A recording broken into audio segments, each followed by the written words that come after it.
Pas mal.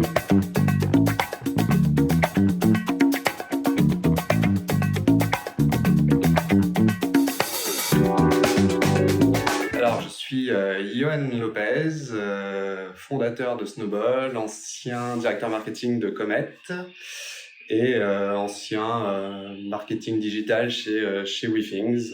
Donc voilà. J'ai fait, moi, la fac, donc études d'économie, avec un master recherche en analyse économique du droit et un deuxième master pro, du coup, parce que je souhaitais rentrer dans l'univers des startups et du coup, mon master recherche n'était pas trop adapté. Et donc voilà, j'ai fait ça en innovation et management des technologies à la Sorbonne, après avoir vadrouillé un peu partout dans le monde. À niveau pro, du coup, j'ai fait 3 années chez WeThings en tant que marketing couteau suisse. L'entreprise était encore petite au début. Et donc, je suis resté 3 ans là-bas. Ensuite, j'ai quitté WeThings, j'ai enchaîné avec le Wagon, donc qui est un bootcamp en développement web. Donc, c'était en 2017. Et 6 mois après, je rejoignais Comet, donc encore une fois, une toute petite start-up qui s'appelait Skilly à l'époque, où je suis resté 4 années, donc au début en tant que freelance, puis en tant que directeur marketing, et là depuis quelques mois, en tant que freelance, donc la boucle est bouclée, je les accompagne encore sur certains projets. Et aujourd'hui, j'ai lancé aussi donc Snowball, qui est donc ma newsletter sur les finances perso, avec pour vocation de devenir quand même quelque chose de beaucoup plus gros qu'une newsletter et une véritable entreprise à part entière. L'objectif, la vision de Snowball, c'est vraiment de démocratiser et de dédramatiser les finances perso, de les rendre accessibles au plus grand nombre. Parce que comme le sport, c'est quelque chose qui est quand même difficile à appréhender et ça demande une discipline sur de longues années, enfin le sport ou la santé ou autre. Et donc l'objectif, c'est vraiment de permettre à n'importe qui de reprendre un peu les rênes de ses finances, de son argent, et de ne pas voir ça comme quelque chose je suis obligé de le faire, mais plutôt de le voir comme quelque chose qui peut me permettre d'être un peu plus libre dans plusieurs années, quoi. Donc de s'acheter une forme de liberté future. Je suis une forme un hybride entrepreneur, marketeur, dans le sens où j'aime construire des choses, mais ce que j'aime construire aussi, c'est construire des marques, donc vraiment de construire un univers autour que ce soit un projet, une entreprise ou autre.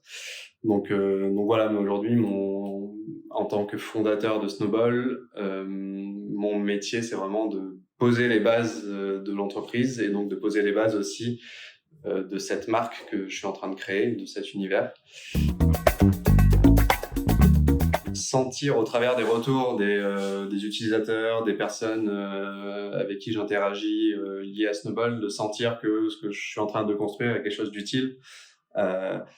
Et ça, c'est vraiment c'est les moments où tu sens, tu t'épanouis le plus parce que tu sens que tu es en train de construire quelque chose qui a du sens et qui a un véritable impact, et c'est pas entre guillemets, c'est pas du bullshit, quoi. Tu sens vraiment que une personne qui te dit bon, grâce à toi j'ai compris ça, ou grâce à toi j'ai réussi à vraiment me lancer, c'est quelque chose qui te fait te sentir plutôt bien et qui te pousse du coup à aller encore plus loin. Pour les personnes qui veulent entreprendre, qui veulent lancer des nouveaux produits, pour moi la vraie valeur ajoutée, c'est d'être un peu comme disent un peu les anglo-saxons, c'est le master of none, jack of all trades, c'est-à-dire que tu es un peu bon à faire plein de choses. Donc tu peux autant faire du marketing que de l'opérationnel, que de la compta, etc. Et donc je trouve que en tout cas moi personnellement, je trouve que la formation d'économie a été plutôt globale, parce que du coup tu touches à de la psychologie, du marketing, un peu de tout, et du coup ça m'a quand même vraiment aidé sur cette partie-là. Donc je pense que les formations plutôt généralistes, en général, je pense, sont plutôt bonnes, mais c'est pas une règle absolue, parce que tu peux être très, très bon entrepreneur, ingénieur. C'est pas problématique, mais en tout cas, le le truc le plus important, au-delà de la formation, c'est la curiosité, de vraiment avoir cette envie à chaque fois de creuser d'autres sujets. C'est ça pour moi la clé au-delà de la formation. On va dire qu'un entrepreneur qui commence, voilà, qui est plutôt, on va dire, au début de son aventure d'entrepreneur, de start-up, va être aux alentours entre 50 et 120 cas par an. J'ai jamais vu aller en dessous ou au-delà. Donc là, je parle sur les 2-3 premières années de vie d'une entreprise. Je sais pas, au-delà, ça peut aller beaucoup plus loin. Ouais, de ne pas avoir peur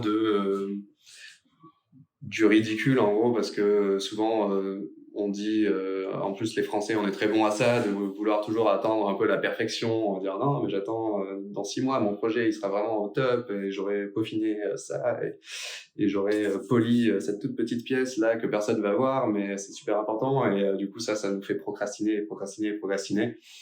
Alors qu'au début, on a très peu de ressources, et quand on a peu de ressources, il faut se dire, ok, je me lance, et voilà, c'est pour ça que moi, au début, Snowball, c'était une pauvre petite newsletter qui ressemblait pas à grand chose. Et petit à petit, au fil du temps, voilà, c'est le produit grandit, et donc, il se complexifie et s'améliore. Donc voilà, c'est de ne pas avoir peur de se dire, le projet, il est pas parfait, mais c'est normal, j'ai pas assez de ressources, j'ai pas assez de temps, j'ai pas assez de main-d'œuvre, ou peu importe. Pas assez d'argent, et du coup voilà, pour moi c'est le conseil numéro 1 pour arriver à se lancer vraiment, quoi. Alors j'hésite entre le corbeau et la pieuvre. Je pense que le corbeau.